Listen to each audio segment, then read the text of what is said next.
निम्न प्रणाम। राम राम, राधे राधे।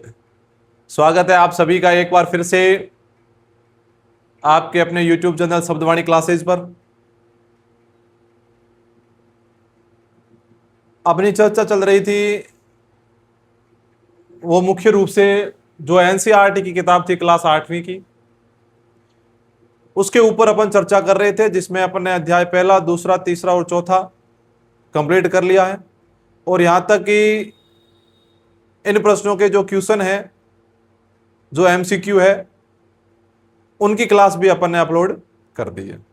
इसके साथ साथ में अपना जो 5वां अध्याय है, जब जनता बगावत करती है, इससे संबंधित अपन ने पार्ट 1 का जो है वीडियो, वो भी अपन ने क्लास अपलोड कर दी है। आज अपना इसका है पार्ट 2, मतलब भाग 2।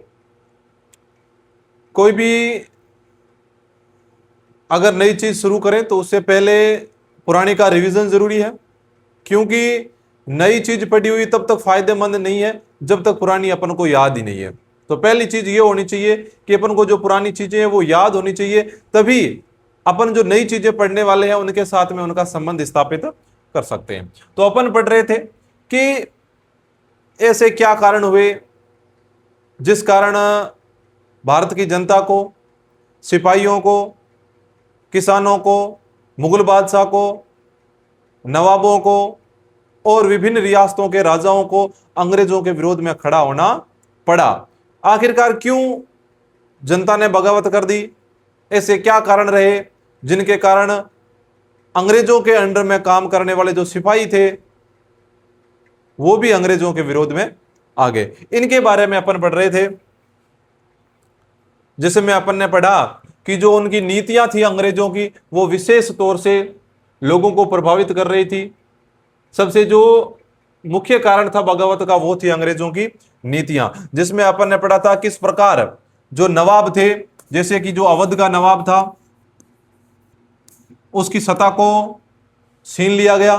तो जो नवाब थे उनकी सत्ता को लगातार छीना जा रहा था, और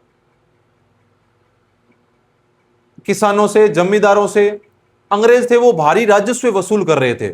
इसके कारण किसानों में और जमींदार थे, नवाब थे, उनमें अंग्रेजों के प्रति भारी रोष व्याप्त था। उसके बाद में अपन ने पढ़ा कि जो किसान थे और जो सिपाही थे वो भी परेशान थे, क्योंकि किसानों से भारी भरकम लगान वसूला जा रहा था और कई किसानों को तो उनके जमीन से बेदखल भी कर दिया गया था। और इसके साथ में जो जब किसानों को परेशान किया जाता, तो किसानों के वे लड़के जो सिपाही के तौर पर अंग्रेजों के वहां काम करते थे, उनको भी दुख होता था कि किस प्रकार अंग्रेज उनके पिताजी को, जो किसान का काम करते हैं, उनको परेशान कर रहे हैं। इसके अलावा कंपनी थी वो सिपाहियों को समुद्र पार दूसरे देशों में ले जाना चाहती थी और वहां पर अपने हो रहे युद्धों में भाग ले दिलवाना चाहती थी। लेकिन जो भारत के यहाँ के सिपाही थे वो मानते थे कि अगर हम समुद्र पार किसी दूसरे देश में जाएंगे, समुद्र की यात्रा करेंगे, तो हमारा धर्म भ्रष्ट हो जाएगा। इसी प्रकार जब अंग्रेज सिपाहियों को बर्मा म्यांमार ले जाने की तैयारी कर रहे थे, तो भारतीय सिपाहियों ने मना कर दिया कि हम बर्मा म्यांमार नहीं जाने वाले, क्योंकि वो ये मानते थे कि अगर हम समुद्र पार कर लेंगे ना, तो हमारा धर्म है वो क्षीण हो जाएगा, हमारा धर्म भ्रष्ट हो जाएगा। उसके बाद में अपन ने जो चीज पढ़ी थी वो ये थी कि सुधारों पर प्रतिक्रिया। अंग्रेज थे वो भारतीय स्थानीय जो समाज थे उनमें व्यापक जो कुरीतियां थी उनको समाप्त करना चाहते थे। जैसे कि दो प्रथा, एक सती प्रथा को रोकना चाहते थे और विधवा विवाह को बढ़ावा देना चाहते थे अंग्रेज। लेकिन जब वो इस प्रकार का सुधार करना चाहते थे तो भारतीयों को लगा कि ये अपना धर्म क्या करवा रहे हैं, भ्रष्ट करवा रहे हैं। अपनी ये नीति है कि सती प्रथा चलेगी, विधवा दोबारा विवाह नहीं कर सकती, तो फिर अंग्रेज ये हमारे धार्मिक मुद्दों में क्यों अंगुली अड़ा रहे? तो इससे जो लोग थे वो भी परेशान थे। फिर जनता की नजर से जनता भी परेशान थी। अपन ने देखा कि किस प्रकार 84 नियमों की वो सूची थी, जहां पर जो ब्राह्मण विष्णु भट्ट गोडसे और उनके चाचा यात्रा कर रहे थे, तो सिपाही ने उनको बोल दिया कि आप मथुरा मत जाओ, हो सकता है कि आने वाले 2-3 दिनों में भारी दंगे हो सकते हैं। तो इस प्रकार मतलब पूर्व योजना बना ली गई अंग्रेजों के विरोध में क्रांति करने के लिए। फिर अपन ने पढ़ा कि जल्द ही हर टुकड़ी में उत्तेजना छा गई। किस प्रकार वो सूबेदार सीताराम पांडे बताता है, अपने संस्मरण में लिखता है कि जो अवध के नवाब थे और जो मुगल बादशाह थे, उन्होंने प्रत्येक सैनिक छावनी तक अपने सिपाही भेजे और सिपाहियों के अंदर जो रोष व्यापक था उसको बढ़ावा दिया और अंग्रेजों के विरोध में सिपाहियों को खड़ा कर दिया। इसके बारे में अपन ने पूरी जानकारी ली थी और यहां पर अपन ने चित्र देखा था कि किस प्रकार जो सिपाही है वो अंग्रेजों के ऊपर उनके घरों में जाते हैं, उन पर हमला बोल देते हैं और घरों को जला देते हैं। ये सब चीजें अपन ने पढ़ी थी। उसके बाद में अपन ने पढ़ा कि सैनिक विद्रोह जन विद्रोह बन गया। अब आज अपना जो टॉपिक है वो ये है कि किस प्रकार जो सैनिक थे, जो विद्रोह करने वाले मुख्य कौन थे, सैनिक, वो सैनिकों का विद्रोह जन विद्रोह मतलब स्थानीय जनता का विद्रोह कैसे बन गया। आखिरकार स्थानीय जनता ने सैनिकों के उस विद्रोह में कैसे भाग लिया और क्यों लिया और किस प्रकार लिया, उसके बारे में आज हम चर्चा करेंगे। आज अपना जो टॉपिक रहने वाला है वो सैनिक विद्रोह जन विद्रोह बन गया। यद्यपि शासक और प्रजा के बीच में संघर्ष कोई अनोखी बात नहीं होती, लेकिन कभी कभी ये संघर्ष इतने फैल जाते हैं कि राज्य की छटा छिन्न भिन्न हो जाती है। हाँ, कभी कभार राजा के बीच में और उसकी प्रजा के बीच में टकराव हो जाता है, लेकिन जब टकराव इतना फैल जाता है कि राजा की सत्ता है वो एकदम बिखर जाती है, छिन्न भिन्न हो जाती है, तो उसको पढ़ना जरूरी है। बहुत सारे लोग मानने लगे कि उन सब का शत्रु एक है। अब जितने भी लोग थे वो सब मानने लगे कि हमारा शत्रु कौन है, सिर्फ और सिर्फ अंग्रेज। सिपाही हो, किसान हो, जमींदार हो, नवाब हो, राजा हो, या फिर मुगल बादशाह हो, या फिर सैनिक हो, हिंदू हो, मुस्लिम हो, सब एक ही चीज मानने लगे कि हमारे विद्रोही कौन है, हमको परेशान करने वाले कौन है, हमारे शत्रु कौन है, अंग्रेज है। इसीलिए वे सब कुछ करना चाहते थे। इस तरह की स्थिति में हालात अपने हाथों में लेने के लिए लोगों को संगठित होना पड़ता था, उन्हें संचार, पहलकदमी और आत्मविश्वास का परिचय देना पड़ता था। जरूरी था कि अगर इतनी बड़ी सत्ता को भारत से निकालना है तो सबको एकजुट होना पड़ेगा, सबको संगठित होना पड़ेगा। अब यह शुरुआत कब हुई? भारत के उत्तरी भागों में 1857 में ऐसी स्थिति पैदा हो गई थी। फतेह और शासन के 100 साल बाद ईस्ट इंडिया कंपनी को एक भारी विद्रोह से जूझना पड़ रहा था। अपन ने पढ़ा था 1757 में प्लासी का युद्ध हुआ था, वहां पर सिराजुद्दौला को अंग्रेजों द्वारा हराया गया था। उसके बाद में 100 वर्ष बाद में 1857 में भारत के लोग दोबारा अंग्रेजों के विरोध में खड़े हो गए। अब बात यह थी कि मई 1857 में शुरू हुई इस बगावत ने भारत में कंपनी का अस्तित्व ही खतरे में डाल दिया था। यह बगावत शुरू हुई मई 1857 में। इतनी बड़ी बगावत थी, इतना बड़ा विद्रोह था कि जो कंपनी, जो भारत के लगभग 78% आबादी पर अपना अधिकार जमा चुकी थी, उस कंपनी को सत्ता को भी अपने यहाँ के भारतीय जो विद्रोही थे वो हिलाने लगे। मेरठ से शुरू करके सिपाहियों ने कई जगह बगावत की। शुरू कहां से हुई? मेरठ से।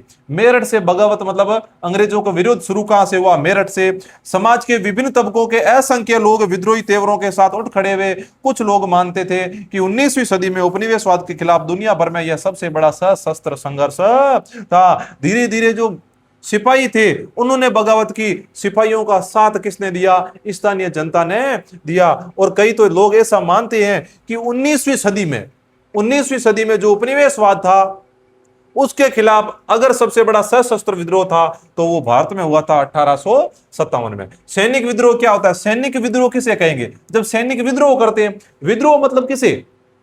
अपने शासन के खिलाफ चलना। सैनिक थे वो अंग्रेजों के शासन के खिलाफ बोलने लगे, उनके खिलाफ चलने लगे, तो वो विद्रोह हो गया। जब सिपाही इकट्ठा होकर अपने सैनिक अफसरों का हुक्म मानने से इनकार कर देते हैं, वो क्या हो जाता है? सैनिक विद्रोह कहलाता है। ये देखिए, कैवेलरी लाइनों में यह युद्ध किया जा रहा है। इस युद्ध के बारे में कि 3 जुलाई 1857 को 3000 से ज्यादा विद्रोही बरेली से दिल्ली आ पहुंचे। उन्हें यमुना को पार किया और ब्रिटिश कैवेलरी चौकियों पर धावा बोल दिया। यह युद्ध पूरी रात चलता रहा। यहां पर देखिए, बात है 3 जुलाई 1857 की कि 3000 से ज्यादा जो विद्रोही सैनिक थे वो कहां? बरेली, उत्तर प्रदेश से बरेली से सीधे दिल्ली आ गए और वहां पर उन्होंने यमुना नदी को पार किया और जो ब्रिटिशों मतलब अंग्रेजों की जो कैवेलरी चौकियां थी उन पर धावा बोल दिया और पूरी रात अंग्रेजों के बीच में और विद्रोहियों के बीच में युद्ध चलता रहा। अब मेरठ से दिल्ली तक, अब विद्रोह की शुरुआत कहां से हुई? मेरठ से कहां तक पहुंच गई? दिल्ली तक। उसके बारे में पढ़ते हैं कि 29 मार्च 1857 को युवा सिपाही मंगल पांडे को बैरकपुर में अपने अफसरों पर हमला करने के आरोप में फांसी पर लटका दिया गया। मंगल पांडे था, उसने अंग्रेजों का विरोध किया। तो जो बैरकपुर छावनी थी मेरठ की, उसमें 29 मार्च 1857 को, कब? 29 मार्च 1857 को युवा सिपाही मंगल पांडे को फांसी पर लटका दिया गया। किस पर लटका दिया गया? फांसी पर। कब लटका दिया गया? 29 मार्च 1857 को। अब क्या हुआ? चंद दिन बाद मेरठ में तैनात कुछ सिपाहियों ने नए कारतूसों के साथ फौजी अभ्यास करने से इनकार कर दिया। अब उसके थोड़े दिनों बाद में ही जो मेरठ में तैनात कुछ सिपाही थे, उन्होंने कहा, अंग्रेजी अफसरों से कहा कि ये जो नए कारतूस है, इन पर गाय की और सूअर की चर्बी लगी है, तो हम इनका उपयोग नहीं करेंगे। तो चंद दिन बाद मेरठ में तैनात कुछ सिपाहियों ने नए कारतूसों के साथ फौजी अभ्यास करने से इनकार कर दिया कि साहब अगर पुराने आप कारतूस ले आओ, पुराने बंदूक ले आओ, तो हम अभ्यास करेंगे, इन नए कारतूसों के साथ अभ्यास नहीं करेंगे। सिपाहियों को लगता था कि उन कारतूसों पर गाय और सूअर की चर्बी का लेप चढ़ाया गया है। 85 सिपाहियों को नौकरी से निकाल दिया गया। उन्हें अपनी अफसरों का हुक्म न मानने के आरोप में 10-10 साल की सजा दी गई। यह बात 9 मई 1857 की है। 29 मार्च को फांसी दी गई मंगल पांडे को। जनवरी, फरवरी, मार्च, 29 मार्च को। मार्च के बाद में अप्रैल पूरा महीना और 9 मई 1857 को। कब? 9 मई 1857 को अंग्रेजों ने क्या कर दिया? 85 सिपाहियों को नौकरी से निकाल दिया और उनको 10-10 साल की सजा दी गई कि आपने अपने जो अधिकारी थे, जो अफसर थे, उनका हुक्म नहीं माना। अफसरों का हुक्म क्या था? कि आप अभ्यास करो। किसके साथ में? जो गाय और सूअर की चर्बी का लेप चढ़ाया गया जिन कारतूसों पर, उनके साथ में। तो 85 सिपाहियों को नौकरी से निकाल दिया गया। यह बात 9 मई 1857 की थी।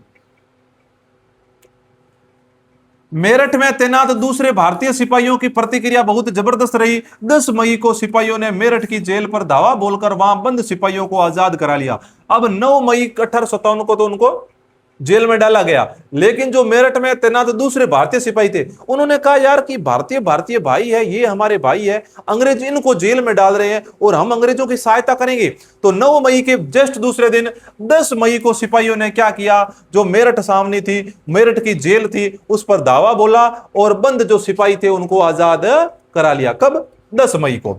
उन्होंने अंग्रेज अफसरों पर हमला करके उन्हें मार गिराया। उन्होंने बंदूक और हथियार कब्जे में ले लिए और अंग्रेजों की इमारतों व संपत्तियों को आग के हवाले कर दिया। बात 10 मई की थी। जो अंग्रेज सिपाही अपने घरों में, अपनी जेल में आसान से मजे से सो रहे थे, तो इन्होंने क्या किया? उनके जितने भी हथियार थे उनको चुरा लिया और जितने भी अंग्रेज अफसर थे उनको मार गिराया और सैनिक सामनियों को आग लगा दी। उन्होंने फिरंगी किसे कहा जाता था? अंग्रेजों को कहा जाता था। यह पढ़ा? फिरंगी, विदेशी, इस शब्द में अपमान का भाव आता है। फिरंगी। उन्होंने फिरंगियों के खिलाफ युद्ध का ऐलान कर दिया। सिपाही पूरे देश में अंग्रेजों के शासन को खत्म करने पर आमदा थे। अगर अंग्रेजों को फिरंगी कहते हैं तो उनको बुरा लगता है, उनके लिए यह अपमानजनक शब्द था फिरंगी। भारत के लोग अंग्रेजों के लिए यह शब्द यूज करते थे। उन्होंने फिरंगियों के खिलाफ युद्ध का ऐलान कर दिया। सिपाही पूरे देश में अंग्रेजों के शासन को खत्म करने पर आमदा थे। अब सिपाही यह चाहते थे कि पूरे देश में अंग्रेजों का शासन जहां पर भी हम उसे खत्म करके रहेंगे। लेकिन सवाल यह था कि अंग्रेजों के जाने के बाद देश का शासन कौन चलाएगा? अब उन्होंने कहा कि यार ये तो बात सही है। सिपाहियों ने सोचा कि ठीक है, अंग्रेजों को निकाल देंगे, लेकिन अंग्रेजों को निकालने के बाद में देश का शासन चलाएगा कौन? क्योंकि उस समय लोकतंत्र नाम की चीज नहीं थी। उनको चाहिए एक राजा या कोई दूसरा ऐसा व्यक्ति जो शासन चला सके। तो हुआ क्या? सिपाहियों ने इसका भी जवाब ढूंढ लिया था। वे मुगल सम्राट बहादुर शाह जफर को देश का शासन सौंपना चाहते थे। वो चाहते थे कि जो मुगल सम्राट है बहादुर शाह जफर, वो वापस देश का शासन चलाए और अंग्रेजों को हम देश से निकाल देंगे। अब वो अपना नेता किसे मानने लगे? मुगल सम्राट बहादुर शाह जफर को।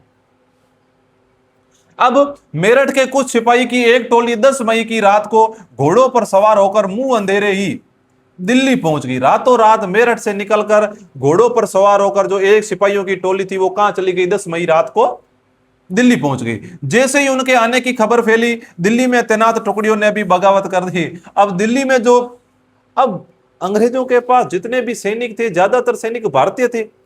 अब जब दिल्ली में जो तैनात भारतीय सैनिक थे उनको पता चला कि मेरठ से जो बगावत करके सैनिक आ रहे हैं वो दिल्ली आ रहे हैं, तो उन्होंने भी बगावत कर दी। यहां भी अंग्रेज अफसर मारे गए, अंग्रेज अफसरों को यहां पर भी ठोका गया। देसी सिपाहियों ने हथियार व गोला बारूद कब्जे में ले लिया और इमारतों को आग लगा दी। विजयी सिपाही लाल किले की दीवारों के आसपास जमा हो गए। अब धीरे धीरे दिल्ली के जो अंग्रेज थे उनको भी मारने लगे, उनके घरों को आग लगाने लगे। उसके बाद में जितने भी विद्रोही सैनिक थे वो लाल किले के आसपास में जमा होने लगे।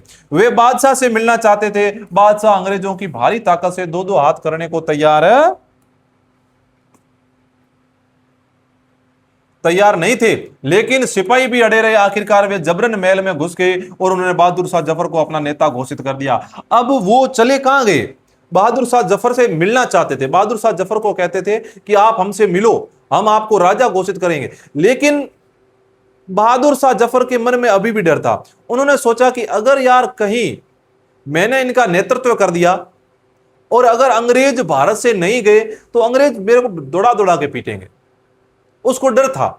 अब देखो बहादुर शाह जफर कितना ऐसा आदमी था कि उन्होंने सबसे पहले तो अवध के नवाब के साथ मिलकर सैनिकों के मन में विद्रोह की ज्वाला भड़काई, और जब सैनिक उसे अपना नेता घोषित करने के लिए आए तो वो पीछे हटने लगा। लेकिन सैनिकों ने कहा ऐसा थोड़ी होगा। सैनिक जबरन उसके महल में घुस गए और फिर उसे अपना नेता घोषित कर दिया। बूढ़े बादशाह को सिपाहियों की यह मांग माननी पड़ी। उन्होंने देश भर के लिए मुखियाओं और शासकों को चिट्ठी लिखकर अंग्रेजों से लड़ने के लिए भारतीय राज्यों का एक संघ बनाने का आह्वान किया। बहादुर शाह के इस एकमात्र कदम की गहरे परिणाम सामने आए। अब जब बहादुर शाह जफर को नेता मान ही लिया गया तो बहादुर शाह जफर ने अपना जो आदमी था उसे बोला चल किताब लेके आ।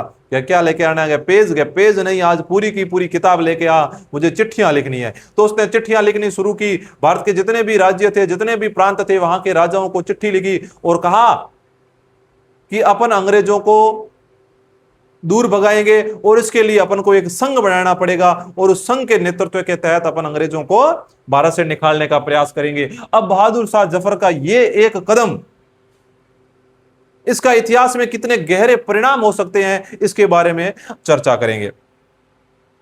अंग्रेजों से पहले देश के एक बहुत बड़े हिस्से पर मुगल साम्राज्य का ही शासन था। ज्यादातर छोटे शासक और रजवाड़े मुगल बादशाह के नाम पर ही अपने इलाकों का शासन चलाते थे। अंग्रेजों से पहले जितने भी छोटे मोटे राज्य थे वो शासन किसके नाम पे चलाते थे? मुगल बादशाह के नाम पे, कि भारत पर मुगल साम्राज्य का शासन है, हम तो मुगल साम्राज्य का एक छोटा सा हिस्सा है और हम इस रियासत पर शासन चला रहे हैं। ब्रिटिश शासन के विस्तार से भयभीत ऐसे बहुत सारे शासकों को लगता था कि अगर मुगल बादशाह दोबारा शासन स्थापित कर ले तो वे मुगल आधिपत्य में दोबारा अपने इलाकों का शासन बेफिक्र चलाने लगेंगे। अब जो छोटे मोटे रियासत थी, छोटे मोटे प्रांत थे, वहां के राजा सोचते थे कि ये तो बात सही है, अगर मुगल राजा वापस साम्राज्य को अपने हाथ में ले ले तो हमें भी अपनी रियासतें मिल जाएगी और हम भी अपना शासन है वो आराम से चलाएंगे। ये अपने हैं बहादुर शाह जफर। कौन है? बहादुर शाह जफर, जो मुगल राजा थे बहादुर शाह जफर, उसका फोटो है ये। अंग्रेजों को इन घटनाओं की उम्मीद नहीं थी। अंग्रेजों को यह नहीं लगता था कि यार बहादुर शाह जफर है वो नेतृत्व करेगा और वो चिट्ठियां लिखेगा, भारत के अनेक जो प्रांत है वहां के राजा भी इनका मदद करेंगे। उन्हें लगता था कि कारतूसों के मुद्दे पर पैदा हुई उथल पुथल कुछ समय में शांत हो जाएगी। अंग्रेजों को लगता था कि छोटे मोटे कारतूस है, सिपाही क्या कर लेंगे, एक दो दिन ज्यादा से ज्यादा उछलेंगे और धीरे धीरे ये चीज खत्म हो जाएगी।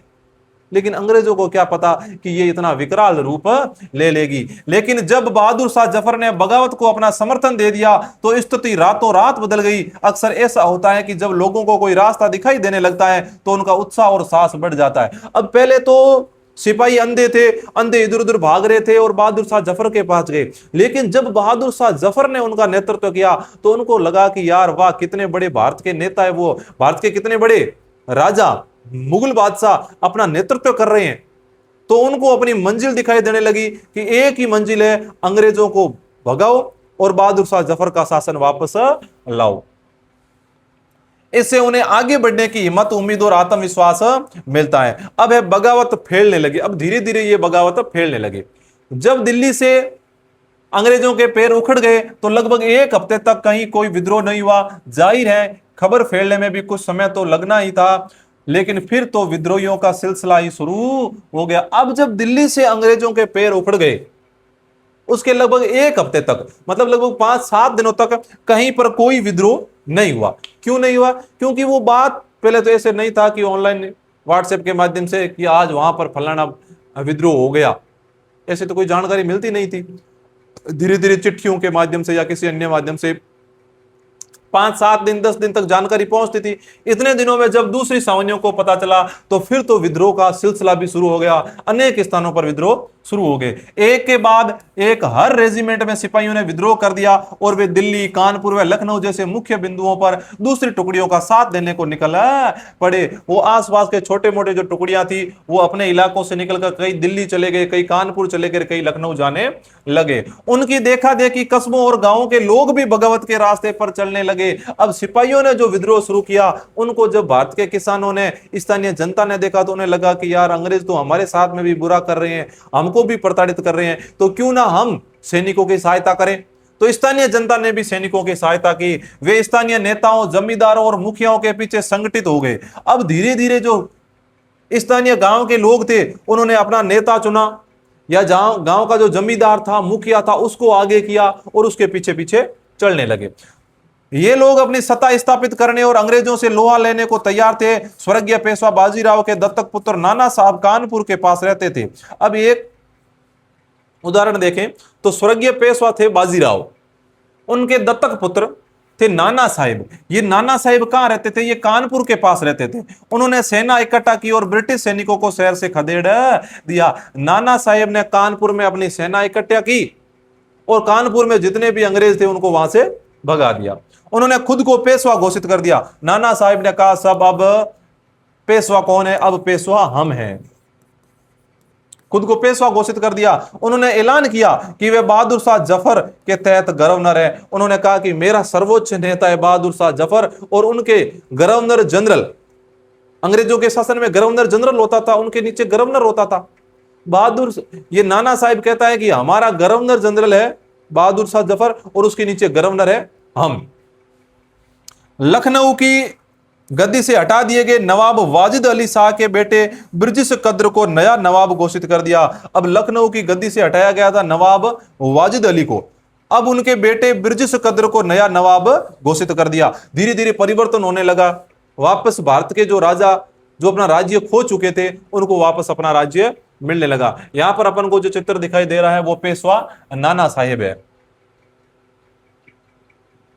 अब देखो यहां पर जैसे जैसे विद्रोह फैला, सावनियों में अंग्रेज अफसरों को मारे जाने लगा। धीरे धीरे जितने भी अंग्रेज अफसर थे उनको भारत के जो सैनिक थे उन्होंने टपकाना शुरू कर दिया।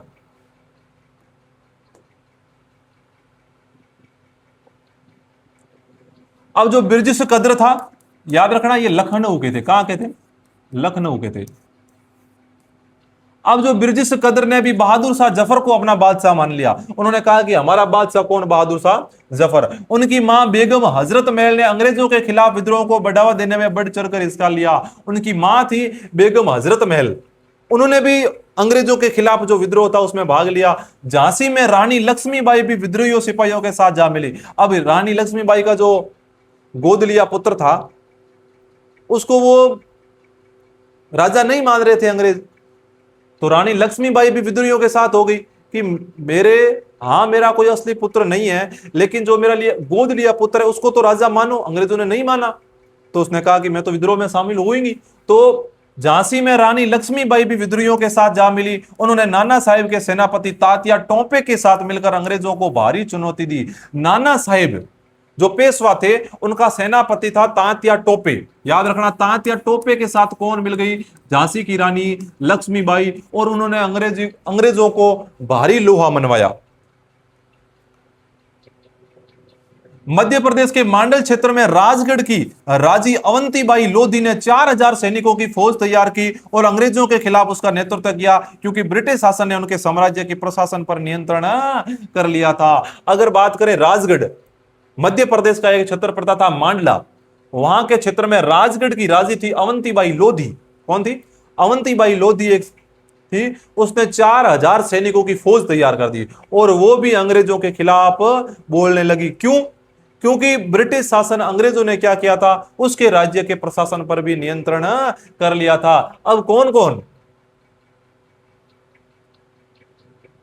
अब कौन कौन? नाना साहेब अंग्रेजों के विरोध में, नाना साहेब के साथ में झांसी की रानी लक्ष्मीबाई, उसके साथ में तांतिया टोपे और खुद बहादुर शाह जफर, और इधर जो अवंतीबाई लोधी, ये सब धीरे धीरे सब एकजुट होने लगे और अंग्रेजों का विरोध करने लगे। अब विद्रोही टुकड़ियों के सामने अंग्रेजों की संख्या बहुत कम थी, बहुत सारे मोर्चों पर उनकी जबरदस्त हार हुई। इससे लोगों को यकीन हो गया कि अब अंग्रेजों का शासन खत्म हो चुका है। अब हुआ क्या, जितने भी सैनिक थे वो सब भारत के, स्थानीय जनता सारी की सारी अंग्रेजों के विरोध में। अब अंग्रेजों की संख्या तो मामूली थी, अब कई स्थानों पर अंग्रेजों की जबरदस्त हार हुई, तो भारत के लोगों को धीरे धीरे यकीन हो गया कि अब अंग्रेजों का जो शासन है वो तो खत्म हो चुका।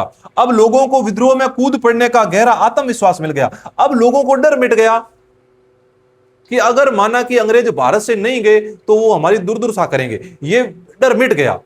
उनके मन में ये आ गया कि अब अंग्रेजों का शासन खत्म हो गया, तो बढ़ चढ़कर लोग विद्रोह में भाग लेने लगे। खास तौर से अवध के इलाके में चौतरफा बगावत की स्थिति थी।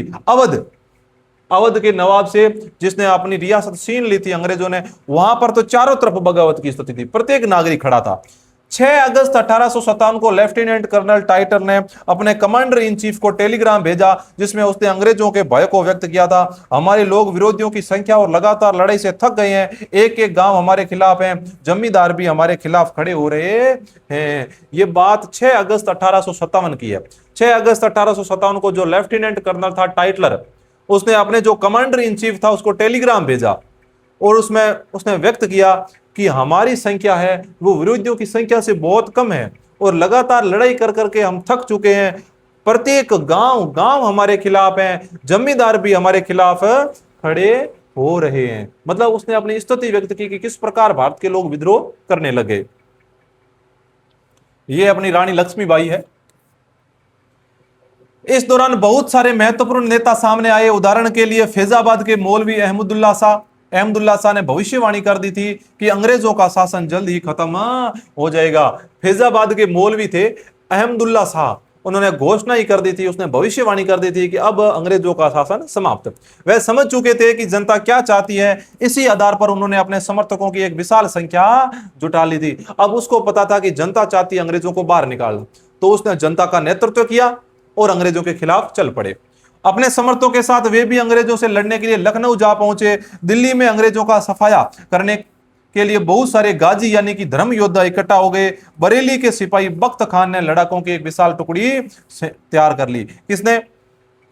इधर फैजाबाद के मौलवी अहमदुल्ला ने, इधर बरेली के सिपाही बख्त खान ने एक विशाल टुकड़ी तैयार कर ली थी। वे इस बगावत में एक मुख्य व्यक्ति साबित हुए। बिहार के एक पुराने जमींदार कुंवर सिंह ने भी विद्रोहियों सिपाहियों का साथ दिया और महीनों तक अंग्रेजों से लड़ाई लड़ी। तमाम इलाकों के नेता और लड़ाके इस युद्ध में हिस्सा ले रहे थे। कौन कौन? अगर बात करें नाना साहेब वो भी भाग ले रहे थे।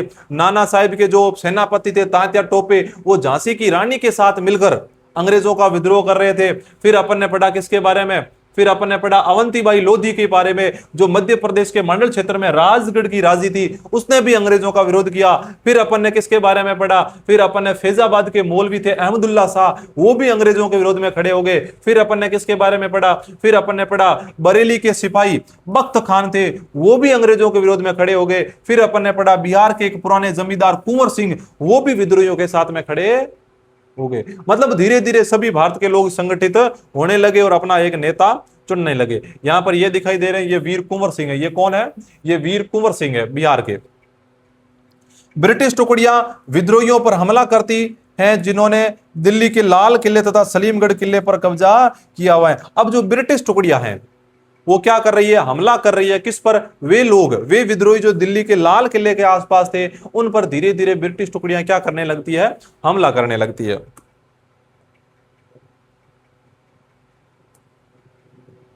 एक ये और चित्र है, इसमें क्या है? विद्रोही जो सिपाही है वो मेरठ से दिल्ली की तरफ कूच करते हैं। विद्रोही सिपाही है वो कहां से कहां तक? मेरठ से लेकर दिल्ली तक जा रहे हैं। अब अपना जो है वो कंपनी का पलटवार, कंपनी किस प्रकार इन विद्रोहियों को जवाब देती है, कंपनी किस प्रकार वापस इन विद्रोहियों को शांत करती है, इसके बारे में अपन जो पढ़ेंगे वो पढ़ेंगे अपनी अलग क्लास में, जो अपनी नेक्स्ट क्लास होगी उसमें। तब तक आप बार बार इन क्लासों का रिवीजन कीजिए और जो अपने पीछे एमसीक्यू मैंने डाल के रखे हैं उनका ज्यादा से ज्यादा हल निकालिए ताकि आपकी जो एनसीईआरटी है वो मजबूत हो जाए। अपने वीडियो को, अपनी क्लास को ज्यादा से ज्यादा लाइक, शेयर और चैनल को सब्सक्राइब करें। धन्यवाद।